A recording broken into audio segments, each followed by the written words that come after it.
historia nace sobre todo por un interés como en reflexionar sobre las identidades en Internet y cómo definirse de cierta forma en el mundo tangible, de pronto se vuelve también como algo que hay que hacer en el mundo digital. Es decir, en el mundo digital no es como en un inicio de Internet en que uno podría elegir cualquier nickname o cualquier nombre, sino que ahora se nos exige también que haya una correspondencia. Entonces este personaje, que es la protagonista, Sabina, se mete a un videojuego de guerra y ser mujer empieza a ser también un tema de discriminación en un videojuego, al igual que puede ocurrir en el mundo tangible. Y la verdad es que escribí la historia y después de haber terminado el cortometraje, cuando lo estrenamos en Sundance, y Sundance lo puso en una sección que es dedicada al terror, ahí yo me di cuenta que en verdad era una película de terror. Porque yo en el minuto creía que era más experimental, más un thriller. Los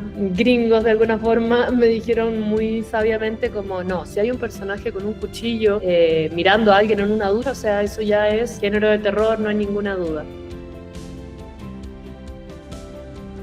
El tema de quién eres en tu identidad digital y quién eres en el mundo real, como esa relación me parecía interesante, siendo mujer, pero también siendo cualquier tipo de como usuario no ideal, porque los videojuegos están pensados, sobre todo un videojuego de guerra, para un hombre, pero también para un hombre blanco, para un hombre de cierta edad, estadounidense. Entonces, este personaje me interesó no solo porque fuera mujer, sino porque era una mujer desempleada, una mujer latinoamericana, una mujer que encuentra este espacio donde ella cree que puede de alguna forma separarse de la realidad y ser libre, y dentro del videojuego como que la realidad la sigue persiguiendo. Y creo que es algo que muchas veces pasa con las redes sociales o los juegos, que pueden ser un espacio como de fantasía, pero también, o cada vez más, también te pueden devolver miles de cosas que ocurren en el mundo real. O sea, por ejemplo, tener que pagar para tener un mejor arma, un mejor computador que funcione mejor. Al final todo se termine como emulando mucho a lo que pasa en el exterior, en el mundo. Bueno, yo ni siquiera le digo realidad, sino que le digo la realidad tangible o el mundo offline. Yo creo que desde un inicio estuvo la idea de que el cortometraje fuera grabado en primera persona, como los videojuegos de disparo. Esa idea siempre estuvo, y también estuvo la idea de que eventualmente se empezaran como a borrar esas fronteras. Ahora, el cómo en la práctica fue mucho más complejo, implicó investigación, conversar con distintos artistas. En algún minuto pensamos si utilizar un videojuego real y grabar pantalla, y finalmente definimos que íbamos a hacer todos nosotros, íbamos como a recrear un videojuego existente, lo más parecido posible Counter-Strike, y luego ese videojuego lo íbamos a ir alterando con elementos de la realidad chilena, el estallido social y así, pero hubieron, yo diría que muchas estrategias para lograr ese efecto, como repetir elementos en el mundo digital y en el mundo real. Hay personas que ven el corto y creen de pronto que la parte grabada es digital. Mariana la conocí en la universidad, estuvimos en un curso juntas y me pareció que tenía mucho talento, porque además la vi en un contexto donde la pude ver, interpretar distintos trabajos y ver su proceso de trabajo. Entonces, por eso quise trabajar con ella, porque sentí que era alguien cercana, que iba yo también a poder experimentar o sentirme como relajada trabajando con ella al conocernos. Y Mariana fue un gran aporte. Ella, por ejemplo, me dijo que todo su testimonio, que está como disperso en distintas partes del cortometraje, que lo juntáramos y que así ella iba a poder entender cuál era como la curva emocional de su personaje. Me dijo, confío en todo lo demás, el videojuego, todo lo que está pasando, pero yo te puedo ayudar como con lo que es la voz de esta chica, la voz de Sabina, y con el trabajo con ella tuvo que ver sobre todo con ese testimonio. Bueno, siempre espero que alguien vea una película y no mire su celular como primer punto. Y creo que el cortometraje logra atrapar lo suficiente o tiene como un viaje visual que de alguna forma captura la atención. Y luego creo que, claro, si alguien lo ve en su computador versus si alguien lo ve en su televisor, pueden ser experiencias muy diferentes. A mí me pasa con las películas de terror que de pronto cuando uno las pausa, no sé, vas a la cocina o al baño, de alguna forma sientes que estás como tú viviendo dentro de una película de terror o te empiezas a imaginar que te están observando. Entonces, eso me parece interesante de poder verlo en la casa, porque el personaje protagónico está en su casa y está sola y está viendo cosas en el computador.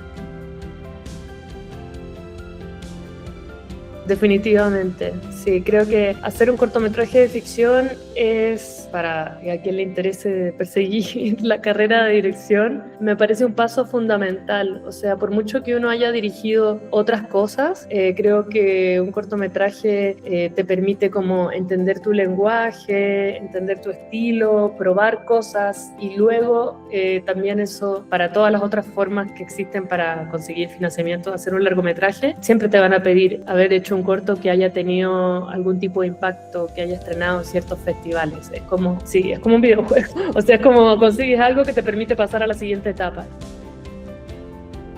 O sea, fui gamer cuando chica y adolescente. Tuve una infancia con muchos computadores, estudié en un colegio que me hacían diseñar páginas web, que estaba como muy metida en el mundo digital, pero actualmente no juego. Pero los juegos que jugué, de alguna forma, creo que siguen siendo referentes importantes como en lo que hago y en la forma en la que un poco leo y decodifico el mundo. Sí, bueno, la verdad es que con los cortos es difícil, después de los festivales, como saber dónde van, porque tienen una duración que no da para pasarlos en una sala de cine. En Santiago pasó 2 veces en salas independientes, como un impulso completamente de parte del equipo, como para nosotros, y invitar a las personas que queríamos que lo vieran. Yo ahora vivo en México y también cuando llegué armé una función acá, pero la armé, dígase, yo pagué la sala, vendí las entradas, y se llenó y fue un éxito y funcionó, pero claro, no hay muchos espacios donde poder pasar el cine y por eso me interesa, como dices tú, instancias que son específicas para cierto grupo. El corto se ha pasado también muchas veces en colegios que lo han pedido o en instancias de formación, porque para adolescentes como ha habido un interés en llevarlo a espacios educativos. A mí también me encantaría pasarlo alguna vez en Twitch o armar una función en plataformas de gamers, donde incluso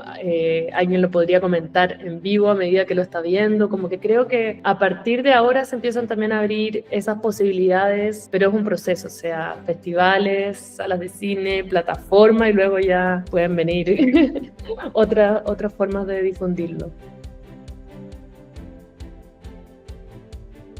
Mira, muy chica, yo diría que 10 años o algo así, dije que me quería dedicar a hacer efectos especiales. Cuando veía unos programas que se llamaban La magia del cine y te mostraban cómo se hacía Jurassic Park y esa como cine noventero, yo decía, wow, quiero como hacer cosas en video y quiero trabajar con computadores y también quiero hacer maquetas, como que me parecía increíble. Y después más grande ya no sabía qué estudiar y ahí apareció la idea de cine. Estaba entre periodismo o diseño y de pronto me acordé, porque estuvieron también mucho tiempo cerradas las escuelas de cine, entonces yo no conocía a nadie que hubiese estudiado cine como mayor que yo. Trabajo